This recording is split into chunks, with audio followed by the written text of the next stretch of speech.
everyone, welcome back to my YouTube channel, and today is part 6 of my Christmas countdown.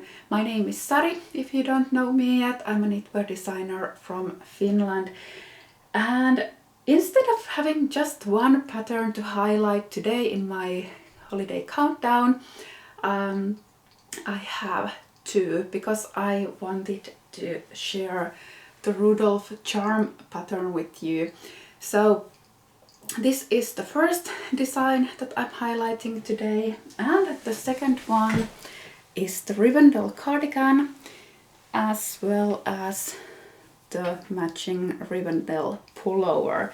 So those are our two highlighted designs for today, and yeah, let's start. So I can actually start with the Rivendell. So this is the cardigan version. I made the original sweater. This is the original one that I knitted. So you can see it here. So it has this cable pattern that goes around the V-neck and then joins in the front, and then it has ribbing around the neck, and also the cable pattern is also on the sleeves, and you can see it has kind of like an all over seed stitch pattern everywhere else. And the yarn is by my friend Jule from Woolen Twine. This is her linen DK yarn in the undyed color way, and it's perfect for textured stitches, as you can see. So this is the Rivendell pullover, and originally I made an I-cord edge over here for the neck, and then I started to think that I don't know if I like that or not, so I undid it and then I made a little bit of ribbing instead.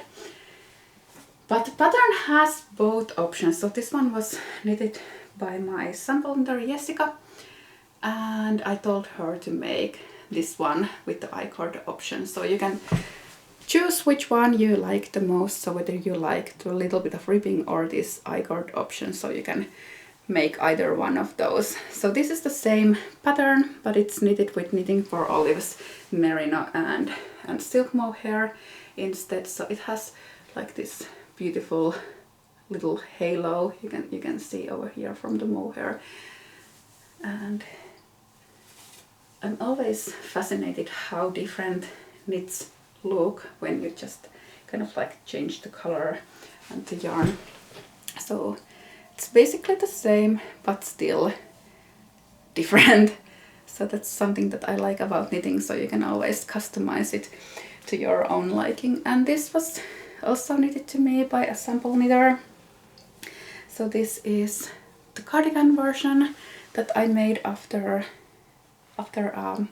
making the sweater. So instead of having the V-neck come together like for the sweater, this one has the cable pattern continuing all the way down to the hem, and it has a double knitted bottom band, and you can see it has the cables already also on the sleeves, and this seed stitch pattern. If you don't like seed stitch, I know there are a lot of people who don't like knitting it.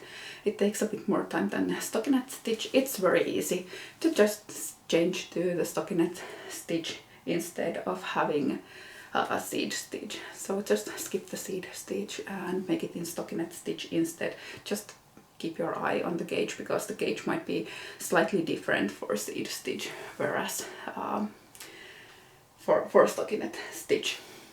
So this is the Rivendell pullover, and of course it's named after Lord of the Rings.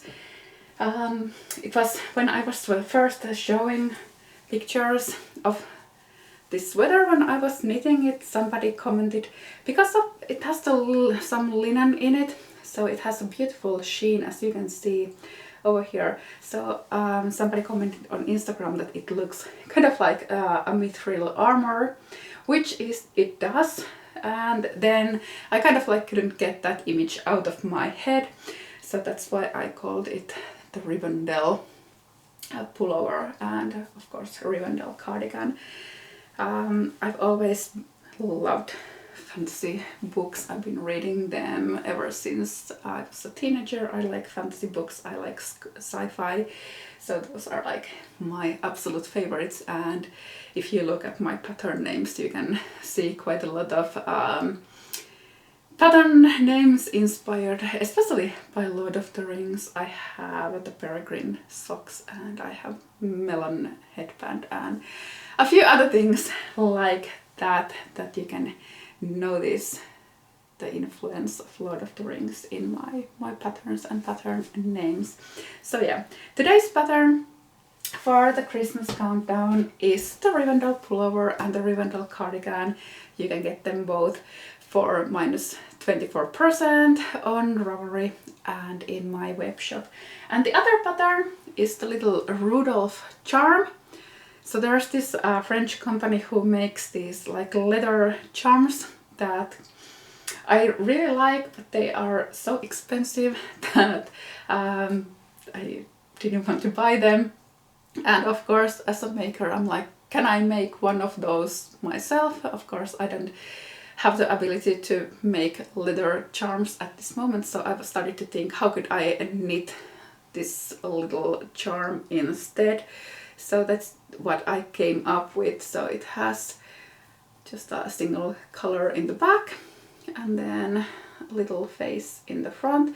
If you don't want it so Christmassy, you could just make a black nose instead, so it would be a deer instead of a reindeer, like Rudolph the red-nosed reindeer.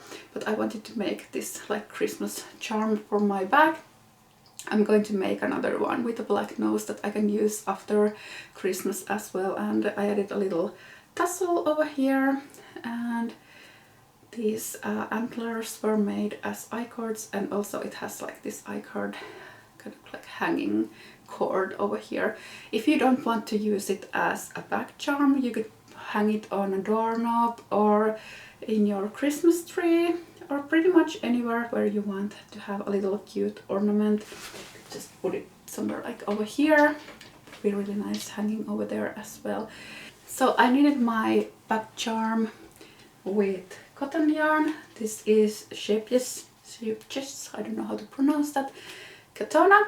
This is the main color that I used. It's called color 503, and these are the contrasting colors for my little charm.